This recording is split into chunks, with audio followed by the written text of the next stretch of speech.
당신은 설마 바퀴벌레를 좋아하십니까?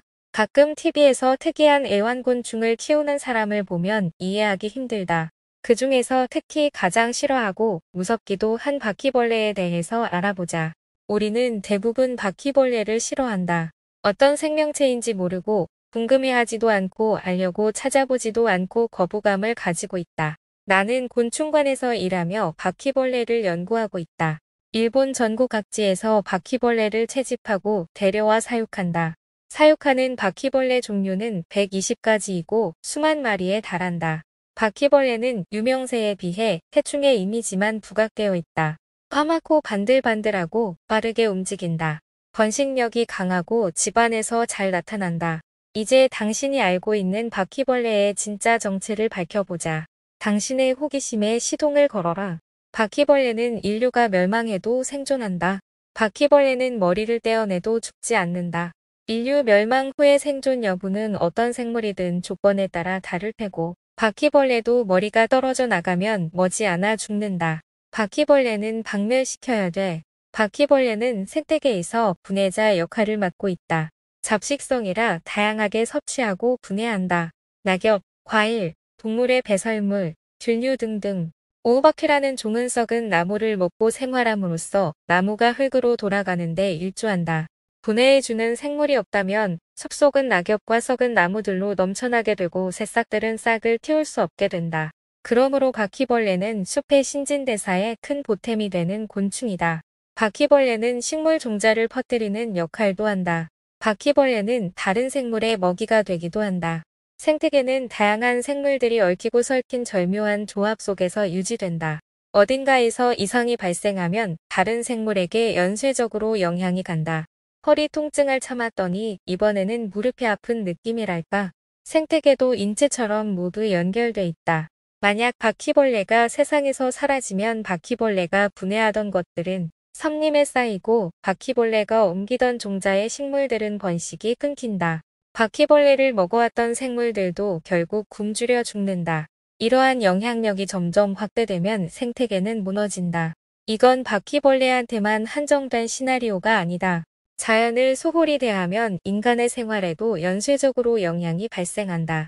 그러므로 자연의 각 개체는 아무리 혐오스럽더라도 생태계를 지탱하는 소중한 일원이다. 없어져도 상관없는 존재가 아니다.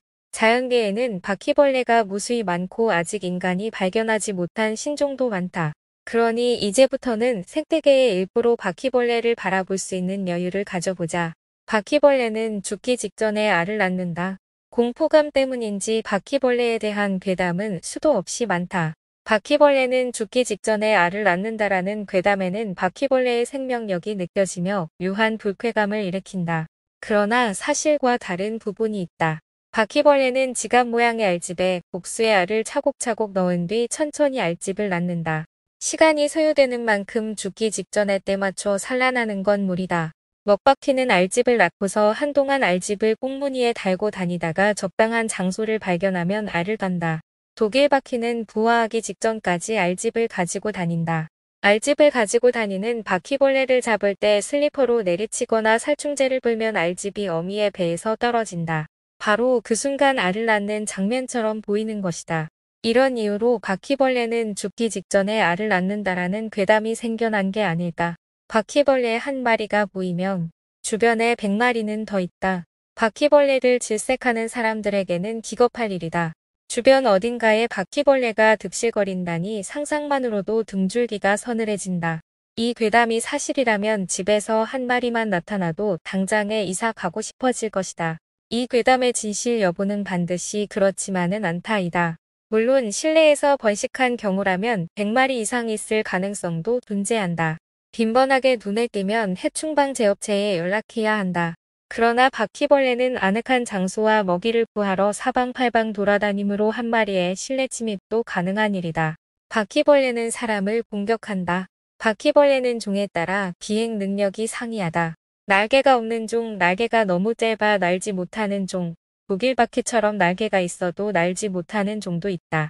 우리에게 친숙한 먹바퀴는 성충이 되면 훌륭한 날개가 생긴다. 그리고 온도, 습도의 조건이 충족되고 몸 상태가 양호하면 언제 어디서든 난다. 그렇다면 정말 사람을 공격할까? 이건 바퀴벌레한테 물어보지 않는 이상 알 수 없다. 다만 바퀴벌레는 벌이나 송충이 같은 독침이 없으므로 적과 대면하면 공격보다는 도망, 방어 혹은 숨기를 택한다. 굳이 위험을 무릅쓰고 인간을 노린다고 보기에는 무리가 있다. 만약 사람을 향해 날아왔다면 그 사람을 적당한 높이의 착지점 정도로 여긴 것이다. 습격하려는 의도는 아님을 밝혀둔다. 실내에 나타나는 바퀴벌레는 어떤 종류일까?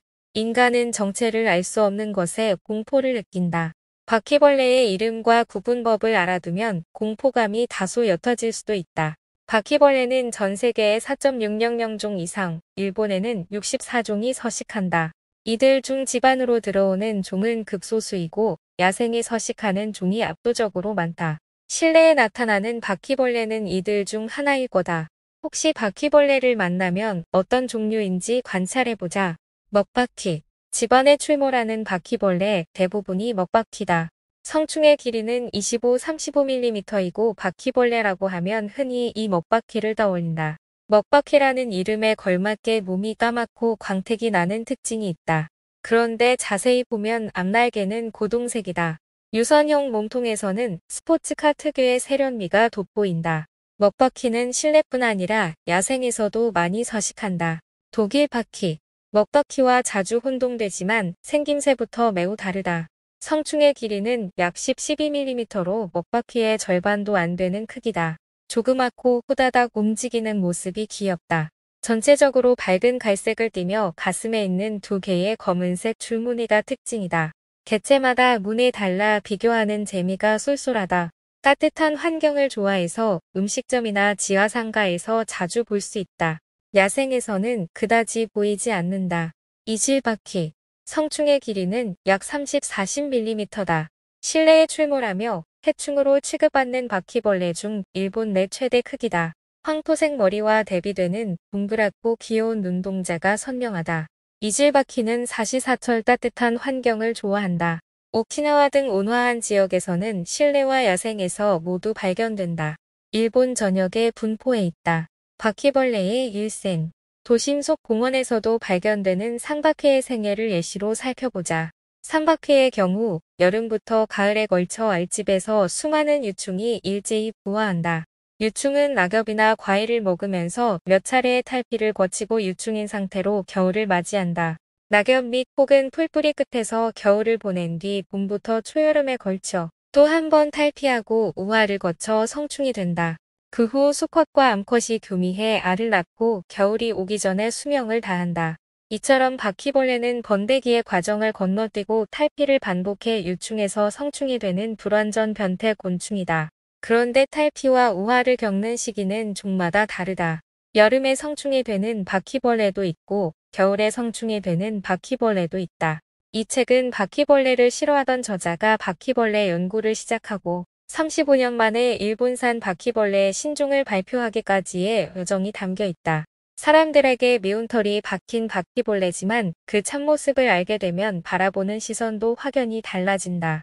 바퀴벌레에 대해서 우리가 자주 들어왔던 괴담의 실체에 대한 명쾌한 답변도 제시하고 있다. 그냥 이유 없이 싫어하고 무서워하던 바퀴벌레에 대해서 다양한 시각으로 지식의 공백을 메울 수 있는 흥미로운 내용의 책이다. 지식을 얻고 관점을 바꾸면 세상도 달라진다. 이 책을 읽고 바퀴벌레에 대한 생각이 달라지긴 했지만 그래도 너무 싫은 건 어쩔 수 없다. 이 정보가 도움이 되셨다면 구독과 좋아요 부탁드립니다. 시청해 주셔서 감사합니다.